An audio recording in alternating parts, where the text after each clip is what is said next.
Hi friends, this is Pallavi and today we'll discuss about the oncology of emergency which is completely most important in competitive exam. जो भी हमारे competitive exams होते हैं उनके vision से उनके perspective से oncology of emergency it's an foundation part, जो भी फंडामेंटल पार्ट्स होता है बेसिक ऑफ द ओंकोलॉजी, उसमें वेरी बेसिक होता है। ये कहीं आपको किसी बुक में कलेक्शन ऑफ डाटा या फिर किसी का वीडियो वट एवर दे कोई टीचर्स आपको इतना इन डेप्थ नहीं पढ़ाएंगे। It's only seen, it's only visible on my channel. So let's start oncology of emergency. Oncology means everyone knows what is the cancer. It means the completely cancer. Cancer what is?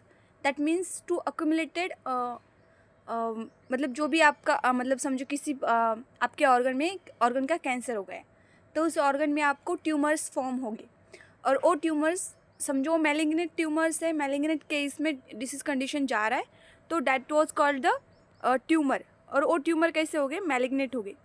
Malignant tumour में pus formation होता है which is completely harmful, जो harmful pus formation होता है।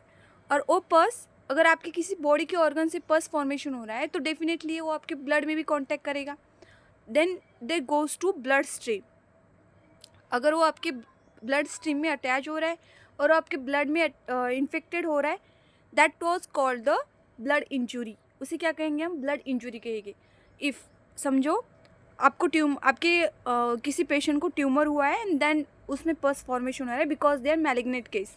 Okay, और वो पस आपके ब्लड स्ट्रीम में इन्फेक्टेड हो रहा है, आपके ब्लड स्ट्रीम में फैल रहा है या फिर मिक्स हो रहा है। So that condition was called injury of blood. Okay, आपके ब्लड को क्या हो रहा है? इंजुरी हो रहा है। सो ओवरऑल दिस कंडीशन कि पस फॉर्मेशन होगा, वो ब्लड में सर्कुलेट होगा, देन ब्लड में जाके वो ब्लड को इंजुरी क्रिएट करेगा। So overall this process is called sepsis. Okay, this process called is sepsis.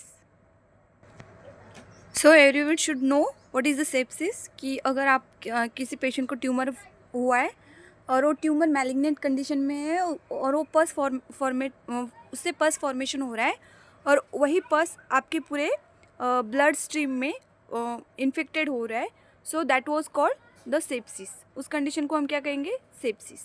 So next move on करेंगे। That was the first. ये क्या हो गई? हमारी फर्स्ट कंडीशन हो गई। हमारी फर्स्ट कंडीशन हो गई ऑन्कोलॉजी इमरजेंसी की। देन हम नेक्स्ट सेकेंड देखेंगे।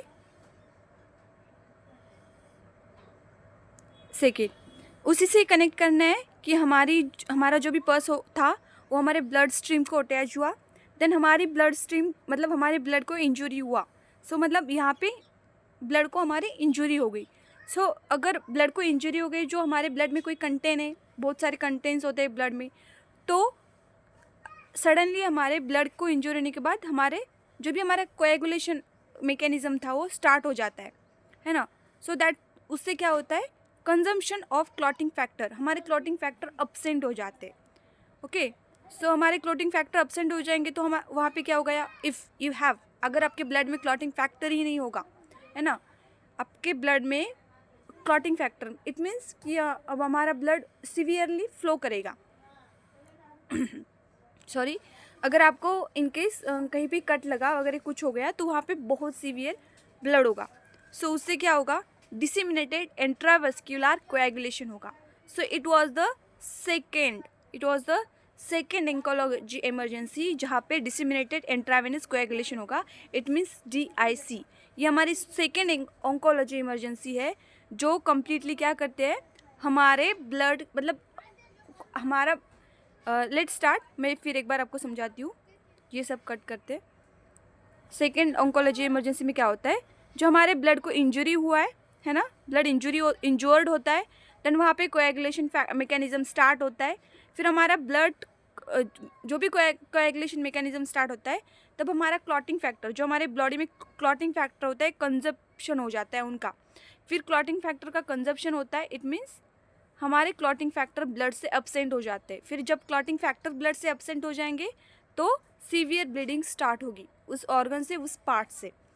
सो उस कंडीशन, इस सारे पूरे कंडीशन को हम क्या बोलेंगे?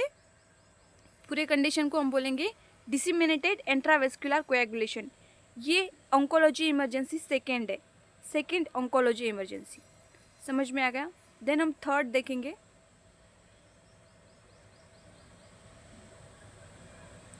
थर्ड है if tumour in the posterior pituitary.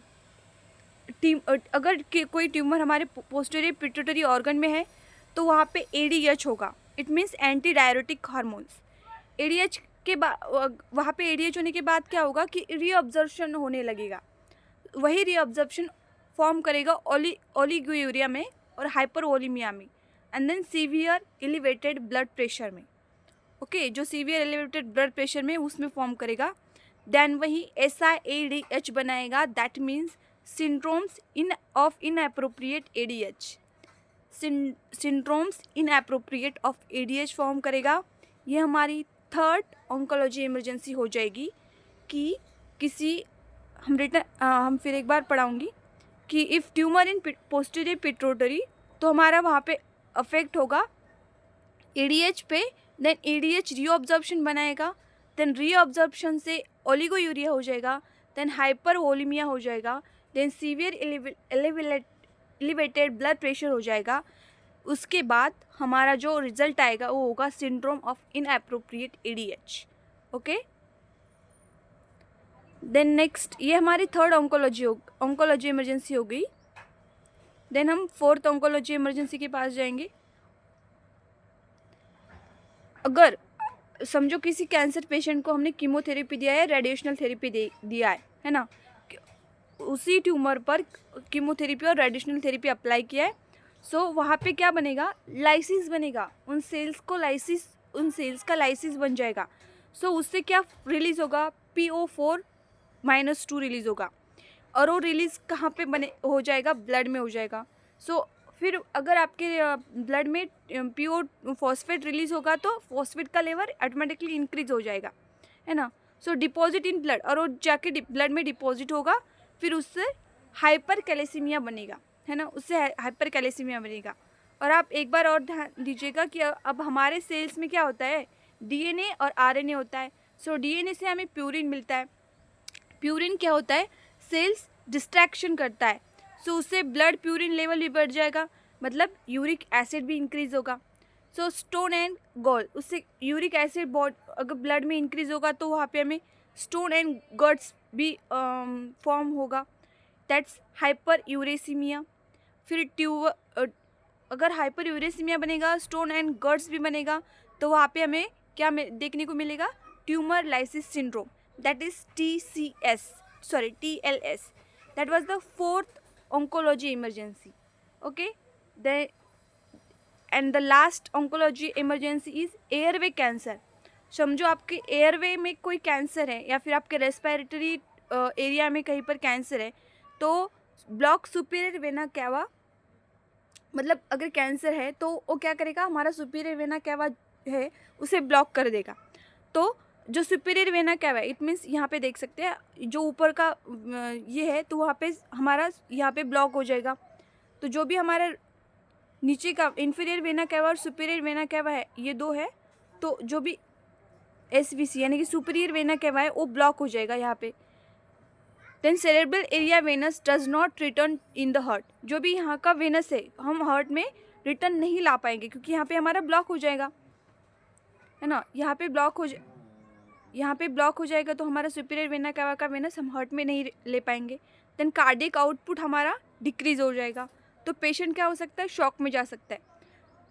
इससे क्या हो सकता है, सेरेब्रल इडिमा भी हो सकता है, क्योंकि वहाँ का मतलब जो भी ब्रेन से सेरेब्रल से हमारा जो भी वेनस आ रहा है वो हार्ट की तरफ रिटर्न नहीं आ सकता है। यहीं पे ब्लॉक होगा, यहीं पे ब्लॉक हो जाएगा, तो यहाँ पे इडिमा फॉर्म हो जाएगा। देन जो हमारा फेस एंड नेक एरिया है वहाँ का भी वेनस रिटर्न नहीं जाएगा, तो फेशियल एडिमा भी यहाँ पे फॉर्म हो सकता है। It is an fifth oncology emergency. So here by we see the fifth emergencies. Firstly हमने देखा सेप्सिस देखा, सेकेंड हमने देखा डिसेमिनेटेड इंट्रावेनस कोएगुलेशन देखा, थर्ड हमने देखा सिंड्रोम्स इनएप्रोप्रिएट ADH, फोर्थ हमने देखा tumour lysis syndrome, and third हमने देखा एयरवे कैंसर्स, जो एयरवे में सिंड्रोम्स, जो एयरवे में फेशियल एडिमा हो जाता है, सेरेब्रल एडिमा हो जाता है, वो वाला ऑन्कोलॉजी ऑफ इमरजेंसी।